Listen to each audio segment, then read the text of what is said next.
Now, most newspapers also had no people of color up into the 60s. And in fact, there's an interesting article recently in Columbia Journalism Review. They're talking about if you talk to African American reporters, most who came into most of these newspapers, most of them were hired in the 60s, and many of them can actually name the riot after which they were hired.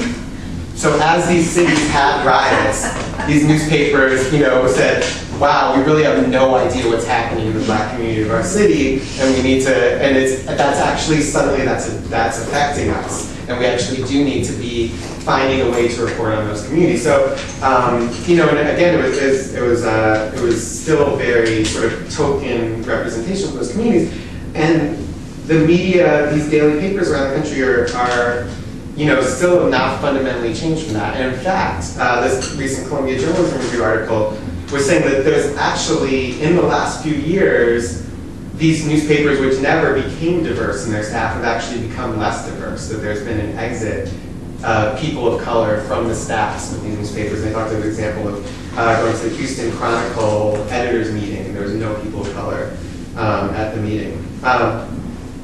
So, I think we need to talk about when will we have this systemic change that makes this media accountable to these communities. And I want to be clear, identity is not everything, right? I think one of the key news stories of the last several years was the work that A.C. Thompson did when he uncovered police violence in New Orleans. And he was a white male who had virtually no connections to the city, and he came and did the story that the rest of our media failed to do, right? So identity is not everything. It's not that it's impossible to be to be white and to do an important story about communities of color. It's not that it's impossible to be male and to do an important story that's affecting women. It's not that it's impossible to be straight and do an important story that's affecting queer folks. But I think when you have a newspaper that systemically is underrepresented in those communities, you're naturally going to have holes in your reporting on those communities. And I think that if those people are not working for your institution, that's going to be a problem in your institution. And so I think, it's this continued sickness in our corporate media and this real resistance towards reform. And I think, the question is sort of, that people are asking is the wrong question. They're asking, what will it take to make the media profitable again? And they're sort of grasping around towards online sources. And interestingly enough, a lot of foundation funding that used to go towards kind of grassroots alternative media has been going towards these sort of new media online resources, like ProPublica is one example.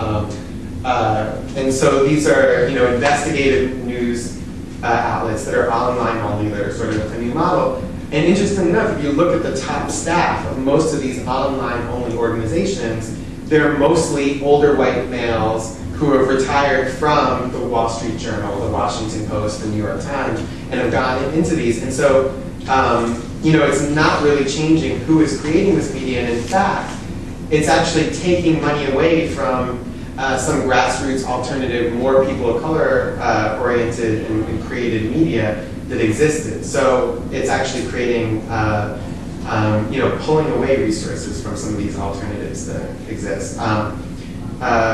Last week I was at a gathering that I go to every year called the Allied Media Conference, which is a gathering of independent media makers in Detroit.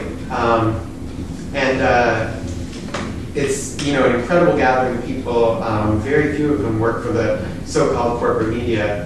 But actually a year ago when I went to the conference, there was a panel featuring some people that worked in the corporate media. And overwhelmingly, what they spoke about is how hard it is to be somebody who's concerned about these issues, who's working in the corporate media. And most of the people on the panel were women, and they're especially talking about how hard it is to be a woman working in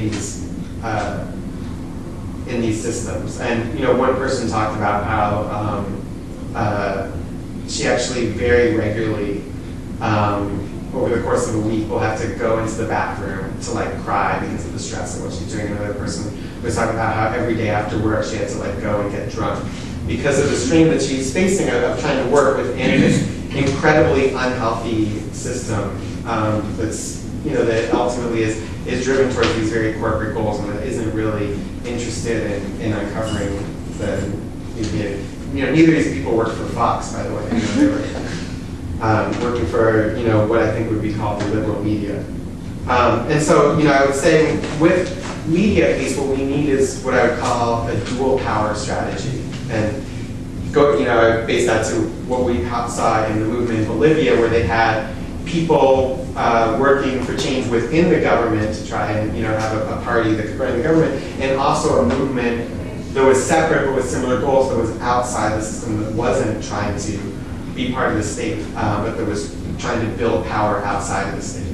And I think similarly in media, we do need to support those people who are progressive that are working within the corporate media, because still the vast majority of people in this country do get news from those resources, and we need those people. We need, for example, here in New Orleans, people like Katie Repdahl, who for a few more weeks will work for the Science Fiction Union, and we don't know where she'll go next, who are doing this really great reporting. But we also do need to find ways to support those people that are making media outside the corporate system. And I do believe that Al Jazeera is an important alternative. We need to find ways to get more people looking at that. But also fundamentally, when we talk about media, I'm somebody that consumes a lot of media, and I used to frequently buy magazines, and just like I used to buy CDs, and I used to buy, and I don't really spend money on it. So we've all sort of, whether we're progressive or not, accepted this idea that media is free. And I'm all for the digital revolution. I like the idea that media is free. Again, that's sort of how I act as well. But at the same time, I think we have to accept that corporations will always find ways to make money off of media, right? We don't need to worry about them. But people that are doing independent forms of media will not always find their way to do it. And I think what we're increasingly seeing is people who are progressive, who are independent, who want to do investigative journalism, increasingly have no options they can look for of where they can do that. They would be a fool to try to work somewhere at the Times-Picayune, because they just know that they're going to get laid off as soon as they get good at their job. They're extremely limited if they work in a local television station. I think there's very little real investigative reporting in television. There's really no financial future in having a really good blog.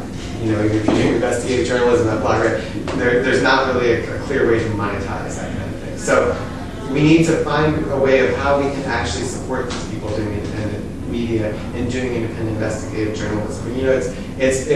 It's hard for me to even imagine this period that people talk about in the early part of the 20th century, when we had in many cities multiple daily papers. And one of those daily papers would often be a communist newspaper, and one would be an anarchist newspaper, and one would be a Yiddish language newspaper, and one would be a Russian language newspaper, and you actually had investigative journalism happening at all of those different places, and all of that has sort of collapsed. And even much more recently, we've seen the collapse of black media in the U.S. And we were just talking before about Louisiana Weekly and the Tribune. And these, independent black news organizations in the state. But, and there's a great book about the history of police violence in New Orleans, which is called Black Rage in New Orleans. Black Rage in New Orleans. Something else too. Thank you. Right, so Black Rage in New Orleans. And if you look at that, it's almost entirely based on reporting from Louisiana Weekly. If you look in the index, a huge majority is because the Times-Picayune was not covering that, as that writer said himself, right? But increasingly we'll not find that in Louisiana Weekly. It's not because they don't care about those issues, but because they really don't have the funding to pay for investigative reporting. In the recent Times-Picayune series on incarceration, they say that Cindy Chang worked on that story for a year, that was her full-time job for a year, was to do that story, and she had older staff members supporting her. We can argue over whether that should really have taken a year, but the point is, that sort of funding for people to do that kind of long-term investigation is, I believe, not going to happen at the New York Times Picayune, and I think it's increasingly is not going to be happening in places that exist in general. So I want to sort of close with a couple quotes. Have people heard of Ida B. Wells? Mm-hmm. So Ida B. Wells is sort of, I think, a journalistic hero. She was a black woman in the 1800s who reported on the lynching of mostly black males that was happening in the South. And so she was doing this journalism from this community, getting the word out. She was also an activist. And in fact, in 1875, years before Homer Plessy here in New Orleans or Rosa Parks did similar acts, she was arrested for refusing to give up her seat on a white train car. So she was an activist and a journalist. And she said, well, first of all, she said, it's better to die fighting against injustice than to die like a dog around a trap. And more crucially for the subject, she said, the people must know before they can act, and there's no educator to compare with the press. And I want to parallel that with the words of academic Robin T.G. Kelly, who was also documenting a lot of freedom movements, and he says, progressive social movements do not simply produce statistics and narratives of oppression. Rather, the best ones do what poetry always does, transport us to another place, compel us to relive horrors, and more importantly, enable us to imagine a new society. And so I think both our movements and our media need to really be doing this work of challenging the powerful, of getting the word out about the issues, and of, most importantly, creating this new narrative, this new imagination of what a better society, what an alternative can look like. And I think it's all of our jobs to support that media and that activism and find a way to do that. That's what I have to say. Thanks.